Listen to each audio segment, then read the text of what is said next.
السلام علیکم ورحمۃ اللہ۔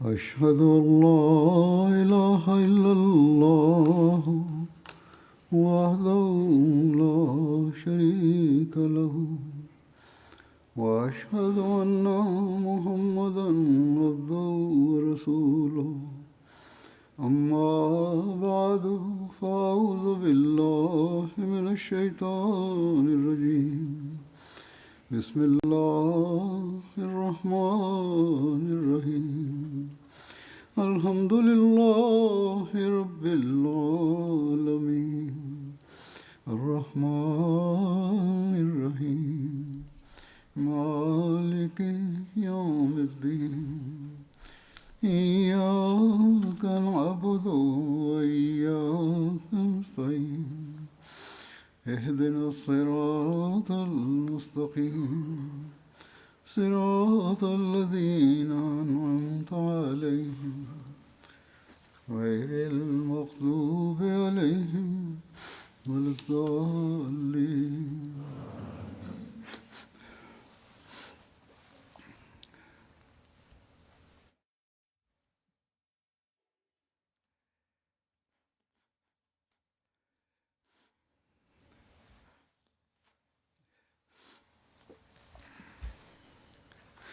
آج اللہ تعالیٰ کے فضل سے دنیا کے اکثر حصوں میں عید الاضحیٰ منائی جا رہی ہے۔ اسے قربانی کی عید بھی پاکستان اور ہندوستان وغیرہ میں کہتے ہیں۔ اس عید کے موقع پر سنت ابراہیمی پر عمل کرتے ہوئے بے شمار جانور قربان کیے جاتے ہیں۔ اسی طرح جو لوگ حج پر جاتے ہیں وہ مکے میں حج کے موقع پر لاکھوں جانوروں کی قربانی کرتے ہیں۔ یہ قربانی ایک ایسا فعل ہے جو حضرت ابراہیم علیہ السلام اور حضرت اسماعیل علیہ السلام کی کامل وفا اور اطاعت کے ساتھ اپنی جان قربان کرنے کے لیے اور اپنے بیٹے کی جان قربان کرنے کے لیے اللہ تعالیٰ کے حکم پر تیار ہونے کی یاد میں کیا جاتا ہے۔ جب باپ بیٹا حقیقت میں ایک خواب کی بنا پر گردن پر چھری پھیرنے اور چھری پھروانے پر تیار ہو گئے تو اللہ تعالیٰ نے فرمایا کہ بس تم نے اپنی وفا اور قربانی کا عہد پورا کر کے دکھا دیا۔ یہی آزمانا تھا کہ یہ وفا ہے کہ نہیں، نہ کہ بیٹے کی جان لینا۔ ہاں، اس کی یاد میں تم ایک مینڈا ذبح کر دو تاکہ مذہب کی تاریخ میں تا قیامت اس قربانی کے جذبے کی یاد تازہ رہے۔ بس حج کے موقع پر اس قربانی کی یاد کو تازہ رکھنے کے لیے مسلمان لاکھوں جانور قربان کرتے ہیں، اور یہ قربانیاں اللہ تعالیٰ کے نزدیک تب قربانیاں سمجھی جاتی ہیں جب اس کے پیچھے باپ بیٹے کی وفا کی روح کار فرما ہو۔ جب اللہ تعالیٰ نے جب اللہ تعالیٰ کی خاطر خالصتاً نیکی کا حصول مد نظر ہو، جب تقویٰ پر چلتے ہوئے اللہ تعالیٰ کی خاطر سب کچھ نچھاور کرنے کا جذبہ موزون ہو۔ اگر یہ نہیں تو ظاہری قربانی کچھ چیز نہیں۔ مگر آج کل ہم اس بات کا گہرائی سے جائزہ لیں تو ہمیں ان قربانیوں میں جو لاکھوں لوگ کرتے ہیں وفا، نیکی اور تقویٰ کی کمی نظر آتی ہے۔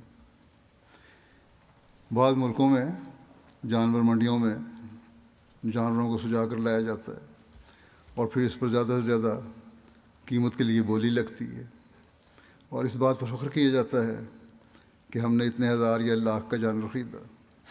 گویا قربانی کی روح دکھاوے کی چادر کے پیچھے چھپ جاتی ہے۔ یہ تو دنیا دار طبقے کا حال ہے۔ قربانی کی روح سے ان لوگوں کا دور کا بھی واسطہ نہیں۔ اور جہاں تک نام نہاد علماء کے طبقے کا سوال ہے،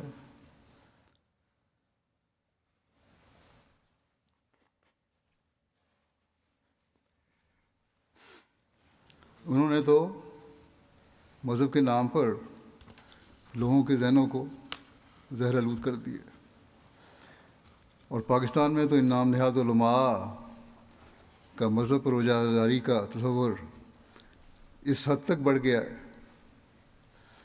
کہ اس کے لیے یہ ظلم کی کسی بھی انتہا تک جا سکتے ہیں، اور احمدیوں کو تو خاص طور پر اس ظلم کا نشانہ بنایا جاتا ہے۔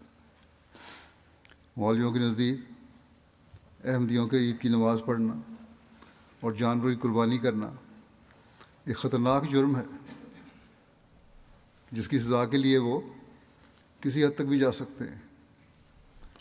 پھر صرف یہ باتیں ہی نہیں، بلکہ اس شدت پسندی کا پرچار اس حد تک ہے کہ عامت المسلمین کو کہا جاتا ہے کہ ایسے احمدیوں سے جو نماز پڑھیں اور قربانی کریں، تم کوئی بھی سلوک کرو وہ نہ صرف جائز ہے بلکہ تمہیں جنت میں لے جانے والا ہے، چاہے ان کو قتل کر دو۔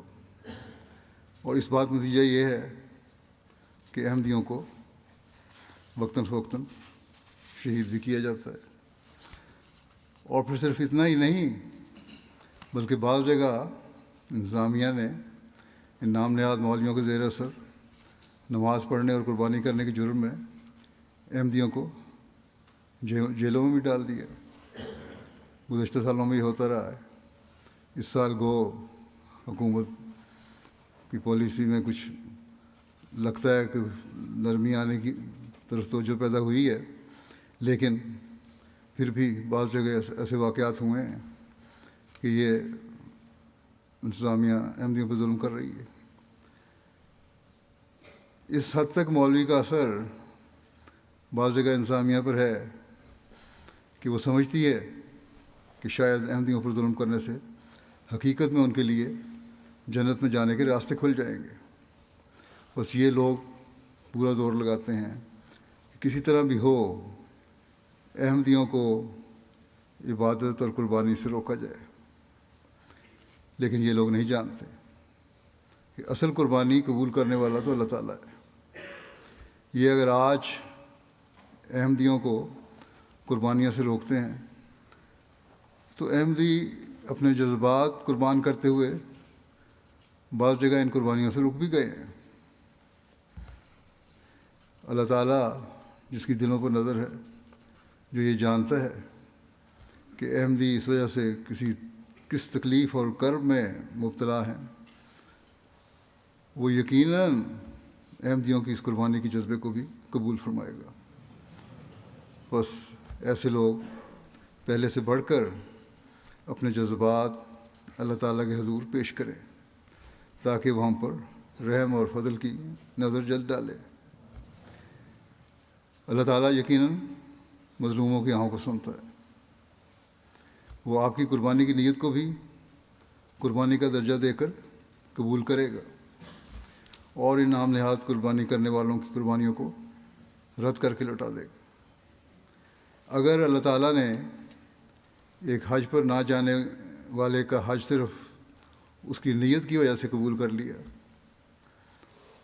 اس کی ایک نیکی کی وجہ سے قبول کر لیا، اور لاکھوں طواف کرنے والوں کے حج قبول نہیں ہوئے، تو وہی خدا آج ہم احمدیوں کے ان دلی جذبات کو قبول کرتے ہوئے ہماری قربانیاں، جن کی سینکڑوں ہزاروں احمدیوں نے نیت کی ہے، قبول کر سکتا ہے، اور ان مولویوں اور ان کے پیچھے چلنے والوں کی ظاہری قربانیاں ان کے منہ پر مار سکتا ہے۔ بس احمدیوں کو ان سختی کے دنوں کو بھی تقوی سے زندگی بسر کرتے ہوئے دعاؤں میں ڈھالنا چاہیے۔ اللہ تعالیٰ نے تو بڑا واضح فرما دیا ہے کہ لن ینال اللہ لحومها ولا دماؤها ولکن ینالہ التقوی منکم۔ یاد رکھو ان قربانیوں کا گوشت اور خون ہرگز اللہ تعالیٰ تک نہیں پہنچتے، لیکن تمہارے دل کا تقوی اللہ تعالیٰ تک پہنچتا ہے۔ بس یہ بات سمجھنے کی ضرورت ہے کہ اصل چیز تقوی ہے جو خدا تعالیٰ تک پہنچتا ہے۔ قربانیوں کا گوشت اور خون خدا تعالیٰ تک نہیں پہنچتا۔ یہ روح ہے جسے آج احمدی سمجھتے ہیں، اور چاہے انہیں قربانی کرنے دی جائے یا نہ کرنے دی جائے، وہ اس تلاش میں ہے کہ کس طرح تقوی میں بڑھا جائے، اور یہی روح ہر احمدی میں ہونی چاہیے۔ گو ظاہری طور پر انہیں اس بات سے دلی صدمہ بھی ہوتا ہے جو انہیں قربانیاں کرنے سے روکنے پر ہوتا ہے۔ بہرحال اگر ان میں تقوی ہے تو اللہ تعالیٰ ان کی نیتوں کو قبول کر کے اس کا ثواب دے گا، لیکن بدقسمت مولویوں میں یہ چیز نہیں۔ ان کی حرکتیں ہی ظاہر کرتی ہیں کہ ان کے دل تقوی سے خالی ہیں۔ یہ لوگ احمدیوں کو تکلیفیں دینے بلکہ قتل کرنے تک کو نعوذ باللہ اسلام کی خدمت سمجھتے ہیں۔ اللہ تعالیٰ کے حکموں پر چلنے سے تو ان کا دور کا بھی واسطہ نہیں ہے۔ اللہ تعالیٰ فرماتا ہے کہ کلمہ پڑھنے والا مسلمان ہے، یہ کہتے ہیں نہیں، یہ احمدی دل سے کلمہ نہیں پڑھتے۔ کیا انہوں نے کسی احمدی کا دل چیر کر دیکھا ہے؟ حضرت صلی اللہ علیہ وسلم تو اپنے صحابی کو فرماتے ہیں کہ کیا تم نے اس شخص کا دل چیر کر دیکھا تھا جسے تم نے قتل کیا، کہ اس نے کلمہ دل سے پڑھا تھا یا خوف سے؟ لیکن یہ لوگ اس بات کو نہیں سمجھتے اور سمجھ بھی نہیں سکتے، کیونکہ یہ حضرت صلی اللہ علیہ وسلم کے احکامات پر عمل کرنے کے بجائے اپنا خود ساختہ دین پھیلانا چاہتے ہیں۔ پھر اللہ تعالیٰ تو یہ فرماتا ہے کہ کلمہ پڑھنے والے کو، اپنے آپ کو مومن کہنے والے کو قتل کرنے والا اللہ تعالیٰ کی پکڑ میں آئے گا اور جہنم میں جائے گا۔ تو کیا یہ اللہ تعالیٰ کی پکڑ سے بچ سکیں گے؟ کاش کہ یہ عقل کریں اور اللہ تعالیٰ اور اس کے رسول کی باتیں سن کر اس پر عمل کریں۔ احمدی جو ایمان پر قائم ہیں اور نیک نیتی سے اپنی جان، مال اور جذبات کی قربانی دے رہے ہیں، ان کے عمل یقیناً اللہ تعالیٰ کی نظر میں مقبول ہونے والے ہیں۔ یہ بھی ایک قربانیوں کا دور ہے جو انشاءاللہ گزر جائے گا۔ بس ہمیں چاہیے کہ ان حالات میں اللہ تعالیٰ کے آگے مزید جھکیں، اپنی آہ و فواں میں اتنے بڑھیں کہ اللہ تعالیٰ کی رحمت جلد سے جلد مظلوموں کی مدد کو آئے اور ظالموں کو پکڑے۔ اللہ تعالیٰ سے مانگیں کہ ہم تو تیرے حکم کے مطابق سنت ابراہیمی پر عمل کرنے والے اور حضرت محمد رسول اللہ صلی اللہ علیہ وسلم کی کامل اتباع کرتے ہوئے ہر قسم کی قربانی کے لیے تیار ہیں، جہاں جان کی بھی قربانی ہے، مال کی بھی قربانی ہے اور جذبات کی بھی قربانی ہے۔ بس چاہے ہمارے بکرے گائیاں ذبح ہوں یا نہ ہوں، ہم تو اس قربانی کے لیے تیار ہیں۔ تو اللہ تعالیٰ ہماری دعاؤں اور نیتوں کو قبول کرتے ہوئے یقیناً ہماری قربانیاں اپنے وعدے کے مطابق قبول فرمائے گا۔ ہاں، شرط تقوی ہے۔ اگر ہم تقوی پہ اپنی زندگیاں گزار رہے ہیں، اللہ تعالیٰ کے حقوق اور اس کے بندوں کے حقوق ادا کر رہے ہیں، تو انشاءاللہ تعالیٰ دنیا میں انقلاب لانے والے ہم ہوں گے۔ یہ دنیا دار مولوی نہیں، ہم ہی وہ جماعت ہیں جو اللہ تعالیٰ کے وعدے کے مطابق اور حضرت صلی اللہ علیہ وسلم کی پیشگوئیوں کے مطابق حضرت مسیح موعود علیہ السلام کی بیعت میں آ کر دنیا میں انقلاب لانے والے ہیں۔ ہمیں ہمیشہ یاد رکھنا چاہیے کہ حضرت ابراہیم علیہ السلام اور حضرت اسماعیل علیہ السلام کی قربانی کا مقصد ایک انقلاب لانا تھا۔ وہ انقلاب جس نے دنیا کی کایا پلٹنی تھی، جو دنیا میں حضرت صلی اللہ علیہ وسلم کے ذریعے سے آنا تھا، ورنہ حضرت اسماعیل کی جگہ ایک مینڈی کی قربانی سے تو انقلاب نہیں آ جانا تھا۔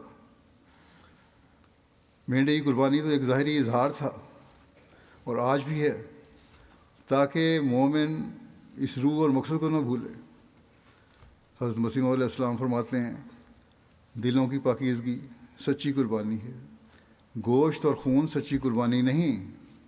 جس جگہ عام لوگ جانور کی قربانی کرتے ہیں، خاص لوگ دلوں کو ذبح کرتے ہیں، مگر خدا نے یہ قربانیاں بھی بند نہیں کی، یعنی ظاہری قربانی، تا معلوم ہو کہ ان قربانیوں کا بھی انسان سے تعلق ہے۔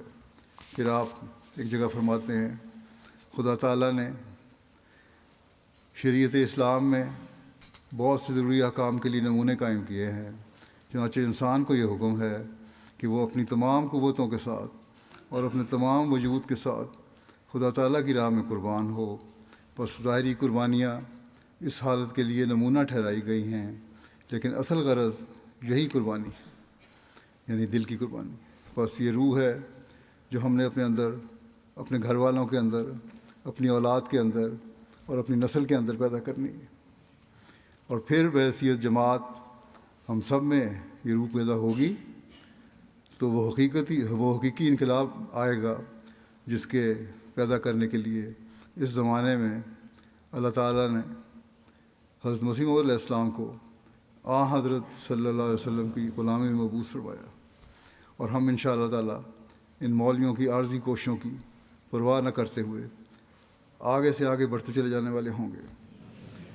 یہ اللہ تعالیٰ کا وعدہ ہے حضرت مسیح علیہ السلام سے، اور اللہ تعالیٰ یقیناً اپنے وعدوں کو پورا کرنے والا ہے۔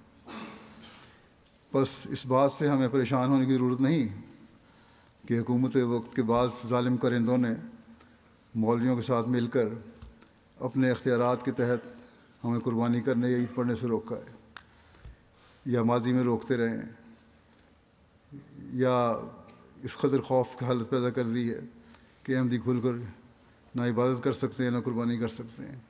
اگر صرف ظاہری قربانیوں کا سوال ہے تو دوسری قوموں میں بھی یہ ظاہری قربانیاں ہیں، لیکن کیا انہیں اس وجہ سے اللہ تعالیٰ کی رضا حاصل ہے؟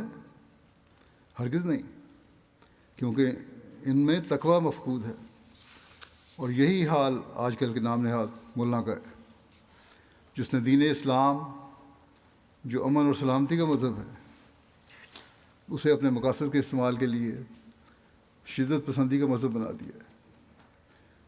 کچھ بھی لوگوں کو خدا تعالیٰ کا خوف نہیں ہے۔ جیسا کہ میں نے کہا ایک روز اللہ تعالیٰ ان کی پکڑ کرے گا۔ اللہ تعالیٰ جتنی رسی دراز کرتا ہے اتنی سخت پکڑ بھی کرتا ہے۔ یہ لوگ خدا بننے کی کوشش کر رہے ہیں، لیکن جیسا کہ میں نے کہا ہمیں ان حالات میں مزید اللہ تعالیٰ کے آگے جھکتے ہوئے اپنے تقویٰ کے معیار کو بلند کرنے کی کوشش کرنی چاہیے، اور یہی حضرت ابراہیم علیہ السلام اور حضرت اسماعیل علیہ السلام کی قربانی کو زندہ رکھنے کا ذریعہ ہے، بلکہ اس مقصد کو پانے کا ذریعہ ہے جس کے لیے اللہ تعالیٰ نے حضرت اسماعیل علیہ السلام کی نسل میں سے حضرت صلی اللہ علیہ وسلم جیسے عظیم نبی کو مبعوث فرمایا، یعنی دنیا میں خدا واحد کی حکومت کو قائم کرنا۔ تقویٰ کے معیار حاصل کرنے کے لیے حضرت مسیح علیہ السلام اپنی جماعت کو نصیحت کرتے ہوئے فرماتے ہیں ہماری جماعت کے لیے خاص کر تقویٰ کی ضرورت ہے، خصوصاً اس خیال سے بھی کہ وہ ایک ایسے شخص کے سے تعلق رکھتے ہیں اور اس کی سلسلہ بیعت میں ہیں جس کا دعویٰ معموریت کا ہے، تا وہ لوگ جو خواہ کسی قسم کے بغضوں، کینوں یا شرکوں میں مبتلا تھے یا کیسے ہی روح و دنیا تھے، ان تمام آفات سے نجات پائیں۔ آپ فرمایا آپ جانتے ہیں کہ اگر کوئی بیمار ہو جاوے تو خواہ ان کی بیماری چھوٹی ہو یا بڑی، اگر اس بیماری کے لیے دوا نہ کی جائے اور علاج کے لیے دکھ نہ اٹھایا جاوے تو بیمار اچھا نہیں ہو سکتا۔ ایک سیاہ داغ منہ پر نکل کر ایک بڑا فکر پیدا کر دیتا ہے کہ کہیں یہ داغ بڑھتا بڑھتا کل منہ کو کالا نہ کر دے۔ اسی طرح معصیت کا بھی ایک سیاہ داغ دل پر ہوتا ہے۔ پھر فرماتے ہیں یہ نہ سمجھو کہ اللہ تعالیٰ کمزور ہے، وہ بڑی طاقت والا ہے۔ جب اس پر کسی امر میں بھروسہ کرو گے وہ ضرور تمہاری مدد کرے گا. ومن یتوکل علی اللہ فہو حسبہ. ومن یتوکل علی اللہ فہو حسبہ. لیکن جو لوگ ان آیات کے پہلے مخاطب تھے وہ اہل دین تھے. ان کی ساری فکریں محض دینی امور کے لیے تھیں اور دنیاوی امور حوالہ بخدا تھے. اس لیے اللہ تعالیٰ نے ان کو تسلی دی کہ میں تمہارے ساتھ ہوں. غرض برکات تقوی میں سے ایک یہ ہے کہ اللہ تعالیٰ متقی کو ان مصائب سے مخلصی بخشتا ہے جو دینی امور کے خارج ہوں. پھر آپ فرماتے ہیں چاہیے کہ وہ تقوی کی راہ اختیار کریں، کیونکہ تقوی ہی ایک ایسی چیز ہے جس کو شریعت کا خلاصہ کہہ سکتے ہیں. اور اگر شریعت کو مختصر طور پر بیان کرنا چاہیں تو مغز شریعت تقوی ہی ہو سکتا ہے. تقوی کے مدارج اور مراتب بہت سے ہیں، لیکن اگر طالب صادق ہو کر ابتدائی مراتب اور مراحل کو استقلال اور خلوص سے طے کرے تو اس راستی اور طلب صدق کی وجہ سے اعلیٰ مدارج کو پا لیتا ہے. اللہ تعالیٰ فرماتا ہے انما یتقبل اللہ من المتقین. گویا انما یتقبل اللہ من المتقین، گویا اللہ تعالیٰ متقیوں کی دعاؤں کو قبول فرماتا ہے. یہ گویا اس کا وعدہ ہے اور اس کے وعدے میں تخلف نہیں ہوتا، جیسا کہ فرمایا ہے ان اللہ لا یخلف المیعاد. بس جس حال میں تقوی کی شرط قبولیت دعا کے لیے غیر منفک شرط ہے، تو انسان غافل اور بے راہ ہو کر اگر قبولیت دعا چاہے تو کیا وہ احمق اور نادان نہیں ہے؟ لہٰذا ہماری جماعت کو لازم ہے کہ جہاں تک ممکن ہو ہر ایک ان میں سے تقوی کی راہوں پر قدم مارے تاکہ قبولیت دعا کا سرور اور حظ حاصل کرے اور زیادتی ایمانی کا حصہ لے. بس یہ وہ مضمون ہے جسے ہمیں اپنی زندگی کا حصہ بنانا چاہیے. جب یہ ہوگا تو ہم حضرت مسیح علیہ السلام کے مشن کو پورا کرنے والے ہوں گے. وہ مشن جو حضرت صلی اللہ علیہ وسلم کے پیغام کو دنیا میں پھیلانے کا مشن ہے. اس کے لیے ہمیں ہر قربانی کے لیے تیار رہنا چاہیے. یہ مولوی گھٹیا حرکتیں کر کے کبھی ہمارے کاموں میں روک نہیں ڈال سکتے. ہمیشہ یاد رکھیں کہ ہماری زندگی کا ایک مقصد ہے اور اسے ہر احمدی کو حاصل کرنے کی کوشش کرنی چاہیے. یہ روکیں اور مخالف ہوائیں ہمیں اونچا اڑانے کے لیے چلتی ہیں، ہمیں اللہ تعالیٰ کے حضور مزید جھکنے والا بنانے کے لیے چلتی ہیں. جن کو دنیا میں باقی جگہ قربانی کی توفیق مل رہی ہے، بعض جگہ اکثر دنیا میں ہیں لوگ قربانی کر رہے ہیں، وہ بھی اس مقصد کو سامنے رکھیں کہ ہم نے اس قربانی سے تقوی پر چلتے ہوئے ایک انقلاب اپنے اندر اور دنیا میں بھی پیدا کرنا ہے. جن کو قربانیوں سے روکا گیا ہے، جیسا کہ میں نے کہا پاکستان میں، وہ پہلے سے بڑھ کر اللہ تعالیٰ کی طرف جھکیں. اللہ تعالیٰ ہمارے جذبات کی قربانی اور مال کی قربانی کو قبول فرماتے ہوئے جلد تر ہمیں دنیا میں انقلاب پیدا ہوتا ہوا دکھائے. ہمیشہ یاد رکھیں کہ جماعت کی 135 سال سے زائد زندگی میں ان مخالفتوں نے جماعت کو آگے بڑھایا ہے اور اب بھی یہ قدم آگے ہی بڑھیں گے انشاءاللہ تعالیٰ. ہماری جان، مال، وقت اور عزت کی جو قربانیاں ہیں وہ ہمیشہ پھل لاتی رہی ہیں اور اب بھی انشاءاللہ لائیں گی. یہ روح اپنی نسلوں میں بھی پھونکتے رہیں کہ کسی مخالفت سے کبھی گھبرانا نہیں، صرف خالص ہو کر اللہ تعالیٰ کے آگے جھکنا ہے.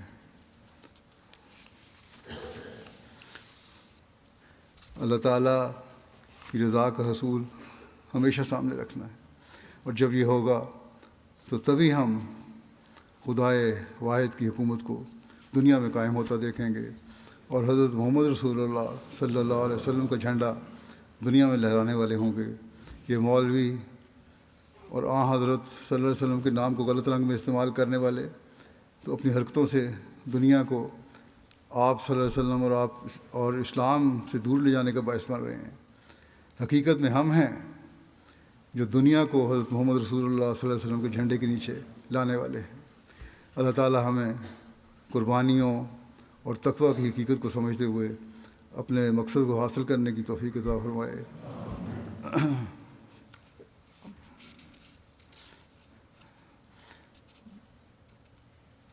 دنیا کے احمدیوں کے لیے اللہ تعالیٰ یہ عید ہر لحاظ سے مبارک فرمائے، اور قربانیوں کے نتیجے میں ایک انقلاب جلد پیدا ہوتا ہوا ہم دیکھیں۔ پاکستان کے احمدیوں کو بھی عید مبارک ہو۔ گزشتہ کئی دنوں سے ان کی طرف ہی توجہ رہی ہے، کافی حالات خراب رہے ہیں وہاں۔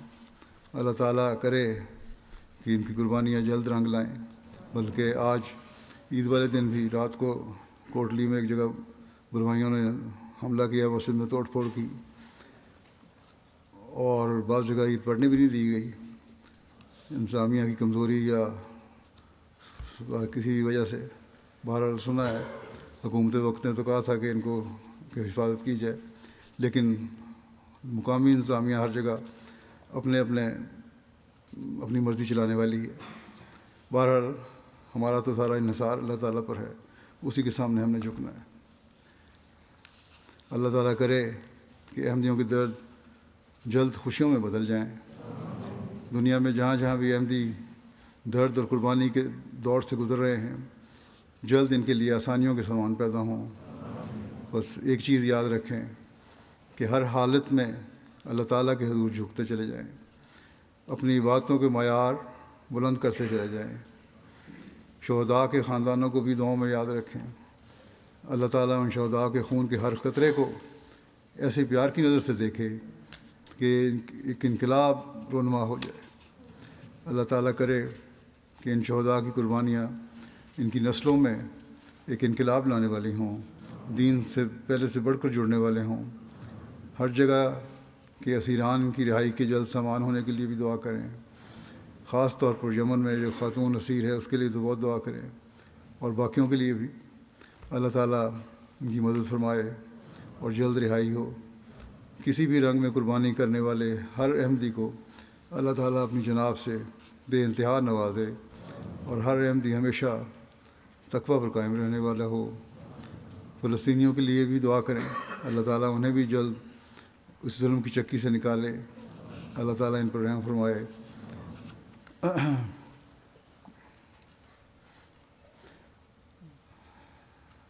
اللہ کرے کہ سب احمدیوں کے لیے یہ عید برکتوں والی عید ہو۔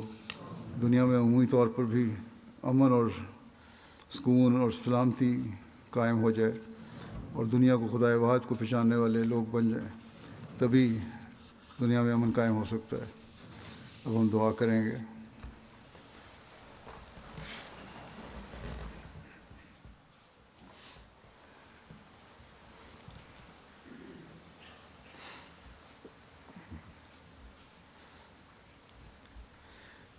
الحمد للہ نحمده ونستعینه ونستغفره ونؤمن به ونتوکل علیہ ونعوذ باللہ من شرور انفسنا ومن سیئات اعمالنا من يهده الله فلا مضل له ومن يضلل فلا هادي له ونشهد أن لا إله إلا الله ونشهد أن محمدا عبده ورسوله عباد الله رحمكم الله إن الله يأمر بالعدل والإحسان وإيتاء ذي القربى وينهى عن الفحشاء والمنكر والبغي يعظكم لعلكم تذكرون اذكروا الله يذكركم وادعوه يستجب لكم ولذكر الله أكبر۔ دعا کر لیں۔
آمین. السلام علیکم ورحمۃ اللہ مبارک.